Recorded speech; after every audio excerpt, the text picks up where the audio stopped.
Samantala, patay naman sa engkwentro ang lalaking wanted sa kasong robbery with homicide sa Davao Occidental. Yan at ang iba pang rumarapidong balita mula sa probinsya, hatid ng iba't ibang istasyon sa ilalim ng MBC Media Group.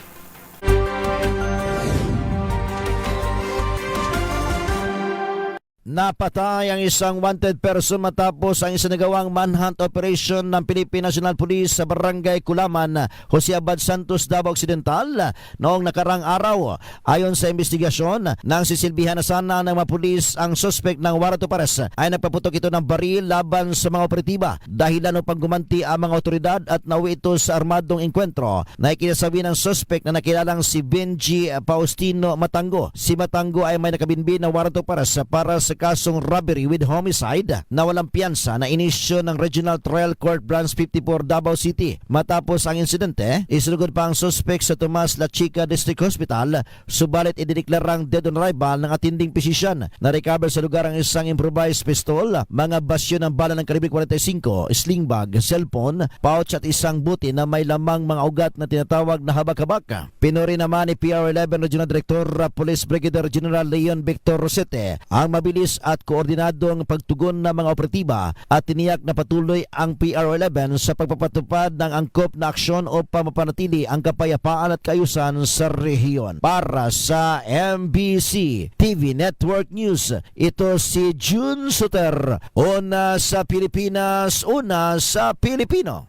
Nasa kote sa sinagawang bypass operation ng PNP Balongao ang street-level individual drug suspect na isang 54 anyos na lalaki residente ng Santa Maria, Pangasinan. Sa ulat ni Balongao, Pangasinan OIC Chief of Police Major J. Bram Casiano, alas 7 kagabi nagsagawa ng operasyon ng kanyang mga tauhan sa Drug Enforcement Unit. Gamit ang marked money, nakabili sa suspect ng isang plastic sachet na naglalaman ng hinihinalang shabu ng polis na nagpanggap na buyer. Kaya agad itong inaresto. Nabawi ang marked money at ang illegal na drogang na kumpiska sa akusado tumitimbang ng 1.17 grams na may street drug price na 7,956 pesos. Kasong paglabag sa Republic Act 9165 Comprehensive Dangerous Drug Act of 2002 ang kinakaharap ngayon ng suspect na nasa likod ng Rias na bakal ng Balongao Police Station.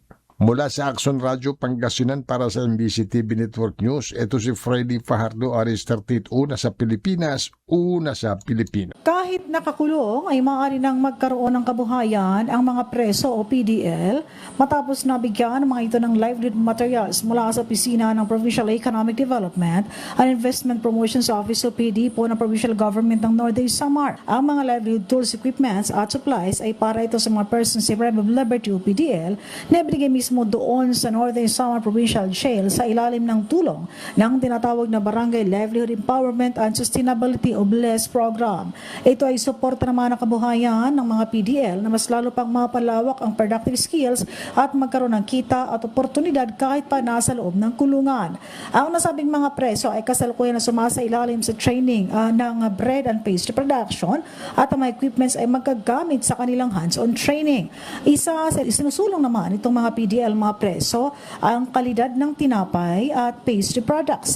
Layunin naman ng BLESS program sa ilalim ng Provincial Government ng Northern Samar na magkaroon pa ng holistic approach upang matulungan ang mga persons deprived of liberty.